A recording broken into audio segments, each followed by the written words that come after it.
వృశ్చిక రాశి వారికి ఈ సంవత్సరం ఎలా ఉండబోతుందో గురువు గారిని అడిగి తెలుసుకుందాం. వృశ్చిక రాశి విశాఖ నక్షత్రం 4వ పాదము, అనురాధ నక్షత్రంలో 1, 2, 3, 4 పాదములు, అలాగే జ్యేష్ఠ నక్షత్రం 1, 2, 3, 4 పాదములు వృశ్చిక రాశిగా గోచరించబడుతున్నాయి. వీరికి ఆదాయం 2, వ్యయం 14 మరియు రాజపూజ్యం 5, అవమానం 2గా ఉన్నాయి.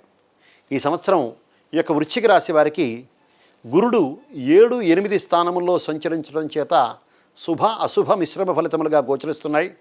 పనిచేసేటువంటి చోట కొంచెం ఒత్తిడి, తలపెట్టిన పనులు కొంచెం మధ్యలో నిలిచిపోవటం, ఖర్చులు పెరిగిపోవటం, ఆరోగ్య విషయంలో కొన్ని భంగాలు జరుగుతూ ఉంటాయి. కానీ వీరికి ద్వితీయార్థం అంటే 6 మాసములు గడిచిన తర్వాత అక్టోబర్ నెల నుండి కొన్ని విషయాల్లో జయం, విదేశీయానములు సఫలీకృతం అవటం, ముందు నిలిచిపోయినటువంటి పనులు జరగటం, ముందు నిలిచిపోయినటువంటి పనులు పూర్తవటం జరుగుతూ ఉంటుంది. వృత్తి వ్యాపారాదులు అక్టోబర్ నెల దగ్గర నుంచి వీరందరికీ ఆశాజనకంగా ఉంటుంది.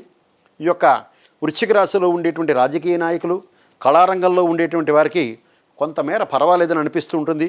వ్యాపారస్తులకు మాత్రం యోగవంతమైనటువంటి కాలమని చెప్పవచ్చు.